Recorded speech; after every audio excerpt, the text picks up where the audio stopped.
So in the previous diagram, we built up the energy diagram. Now let's add electrons to it. And we've got a few rules here we're going to apply. The first rule is that electrons always want to go into the lowest empty atomic orbital. So if we add one electron to this diagram, it's not going to go to the 3p, it's going to go to the 1s. Now we've already got electrons in the 1s, we'll work with the 2s, 2p, 3s, 3p until we find an empty orbital. So that's our first rule. Electrons always try to find the lowest energy orbital. Second is we're not going to pair up electrons until we've filled all the degenerate orbitals with one electron. Now for the s orbitals, this doesn't matter.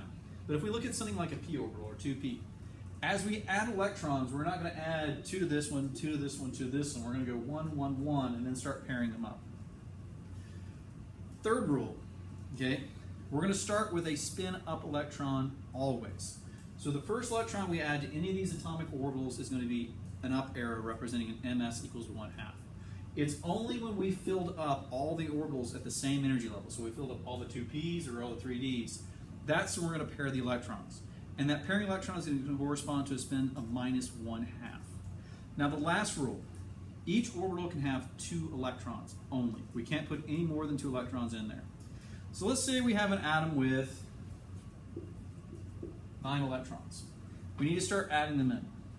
So we're going to add our first electron down here. It's the lowest energy electron, and we're going to do this with a spin up. So this is our first electron, an up electron.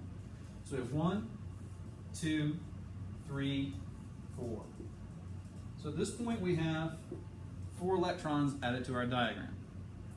When we get to the p's, we're going to have 5, 6, 7, and now we're going to go back through and start pairing up. So this is going to give us our 8th and 9th electron. So for a 9 electron atom, this will be how the electrons fill into the energy diagram.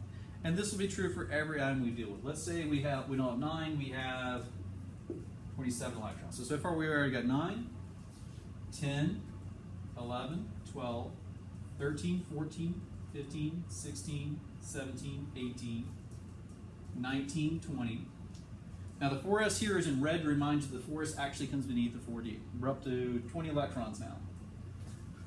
21, 22, 23, 24, 25, 26, 27.